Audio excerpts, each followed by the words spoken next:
In the last few minutes, there has been a further statement from the PGMOL in reference to Michael Oliver and the abuse that's come his way over the last 24 hours, which reads this: "We're appalled by the threats and abuse directed at Michael Oliver following the Wolves-Arsenal fixture. No official should be subject to any form of abuse, let alone the abhorrent attacks aimed at Michael and his family over the past 24 hours. The police are aware and a number of investigations have commenced. We are supporting Michael and all those affected and are determined to tackle this unacceptable behaviour." Sadly, this is not the first time a match official's been forced to deal with threats in recent times. Earlier this month, an individual was identified and reported to the authorities. We will continue to support all investigations. So that statement from the PGMOL, the referee's body, in the last 15-20 minutes or so on the abuse that has come the way of Michael Oliver and towards his young family. Regardless of whether you think it was the right decision or not, is this where we want our game to go, Jamie, in terms of the hounding and abuse that is coming officials' way on a regular basis now? No, it's absolutely disgraceful. I think we're getting to the point now with referees, if you're right, you're right. If you're wrong, you're corrupt. If we get to that point, we won't have any young referees that ever decide to want to go and be a referee in a game. I think it's disgraceful behaviour. But Michael Oliver is by far and away the best Premier League referee we've got. I don't think it's even close. Do I think it's a red card? No. I actually think, and I'd hate for this to come in, it almost feels like a bit of an amber, because it's a calculated challenge, it's not a great challenge, and I actually think it will get overturned. And Michael will probably, had a bit more time, he might have probably only given a yellow this time.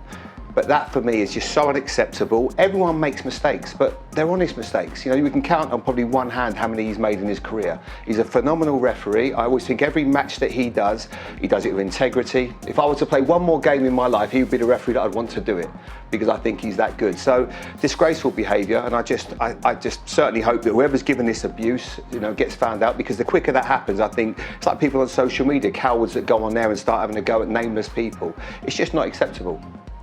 When you and your family are feeling threatened, Jamie, this is where we're getting to now with referees. Why would anybody want to do that job? Yeah, that's the fear.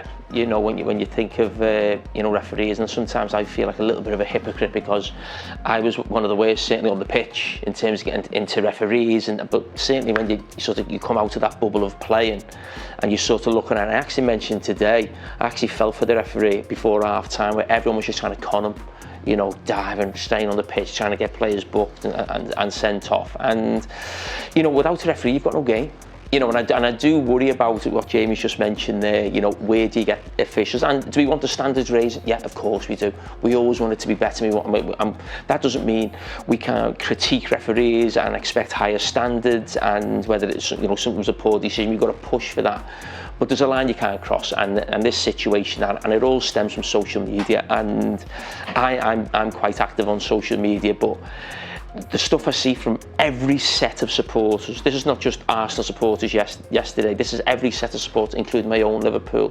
It's tiresome listening to them talking about referees and always thinking their team are the ones who they're always getting wronged, and there's a conspiracy, they're corrupt against my team. It's embarrassing to see people actually speak like that, and they actually believe all these officials or the Premier League. I mean, I commentate now, and every week you'll hear a chant in the stadium, the Premier League corrupt. You know, it's just like, where are we at with the game here? When people actually believe, I mean, this is not happening, but people actually do believe these things. You know, the officials or the Premier League have got it in for their team, but nobody else. They've only got in for their team, but all the other 19 teams know that they're pro them, but they're just against my team. It's embarrassing and it's a nonsense, but a lot of it, 90% of it's social media. Lee, you were there yesterday, you were commentating on the game. What did you make of the incident and the process that they followed? Well, I was with Jackie Oatley, and straight away she said yellow card, and obviously it was quickly a red card. Which I actually thought it wasn't initially a yellow card. I've seen obviously the slow-mos and seen the slow vision of it, and it looks a little bit high. It looks a little bit naughty, and I actually thought to myself, and listening to the VAR that we have in our ear, which is always good to hear, because it gives you a bit of an idea where you're at and what decisions you're actually making. I mean, it does look naughty when it's slowed down, but they actually said to him, correct, it's the right decision, it's a red card. I probably would have liked to, if I'm being quite honest, I would have liked him to have said, just go and have another look at it, just for the sake of 20 seconds, just go over to the screen, have a look at it. it's one of them ones that you might see a little bit differently if you're called over, and actually you can see it visually. It was quick to get the red out. That's the only thing. I know what you're saying there, Leah, and I hear that all the time from supporters. But the VAR doesn't work like that. Yeah. They don't say to him, go and have a little look and see what you think. It doesn't work like that. They only ask them to go and have a look if they think he's made a mistake. It's not a case of, oh, see what you think type. If they think he's made a mistake, that's only when they'll go and see it. Now, I listen to the same as you. What happens a lot of the time is if the referee, they're in communication, he's made his decision. A lot of the time, if the referee's describing to VAR what he's seen, if he describes actually what has happened, I think it was a bad tackle, he's caught him there, and what he is saying is actually factually right in terms of that did happen. The VAR, and I don't naturally agree with this, but a lot of the time they say, but if he describes it like that, it's your opinion against my opinion, and they're not going to go against each other. If he describes it and he says something's happened that hasn't happened, that's a lot of the time when they send them to the video. So they don't. It's not a case of go and have a little look at that again. It doesn't work like that. I just found that the decision was quite quick, though. Quick, yeah, I agree. Yeah, and that's where I just think I spoke to a couple of experts who would say that they actually think it is a red card. They think it's dangerous. You're endangering an opponent. You're stopping the counter attack. Because the other side of it is if it does get him on the ankle. If he goes and rolls his ankle, he has to come off in the game and he's out for 4 weeks.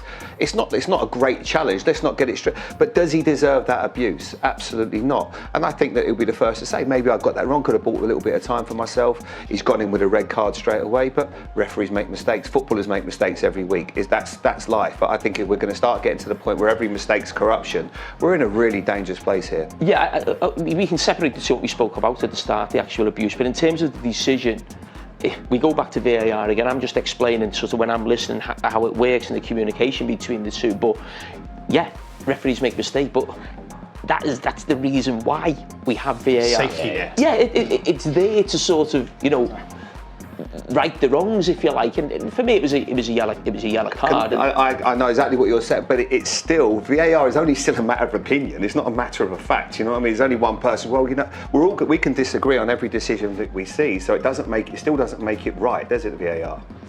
No, but what I'm saying is the whole point, that's the reason for it. Now, VAR is never still going to get everything. It's not some machine, it's still a no, exactly. It's an opinion, but the reason that we give for Mikel Oliver making the mistake is because he sees it in half a second, it happens 100 miles an hour, and he makes his decision. You're on the pitch, hot atmosphere. The whole point of VAR is you can stand back, cooler environments, away from the stadium, you can have 2 or 3 looks at it, and then we can hopefully Do you think his word word carries more weight than other referees? His word. So VAR might not want to go against his decision because he's the top ref. Oh, of course. But that's Mikel Oliver, that's Andy Taylor, and that's not just in terms of officials and VAR, that's any walk of life, that's any business that you're in. If the guy who everybody in the refereeing fraternity sort of looks up to and respects says he thinks this is what's happened, it's going to be very difficult for a younger referee or someone less experienced to go and challenge him and disagree with him. I agree, absolutely. Mikel Oliver he's held in the highest of esteem, and I think for someone that's on the VAR, probably looking at it going, do I really want to go against him? You have to be strong, you have to stand up against it, and it wasn't the right decision. I'm sure Michael knows that right now. He's probably thinking maybe I made a rick there, but what, everyone makes ricks in their life. The really interesting thing about everyone automatically thinks it's going to be rectified, and I think 99% of people think it was probably a yellow card, but there was a situation last weekend in my son's game for Wigan where Jensen Weir, he made a challenge not too dissimilar that where the ball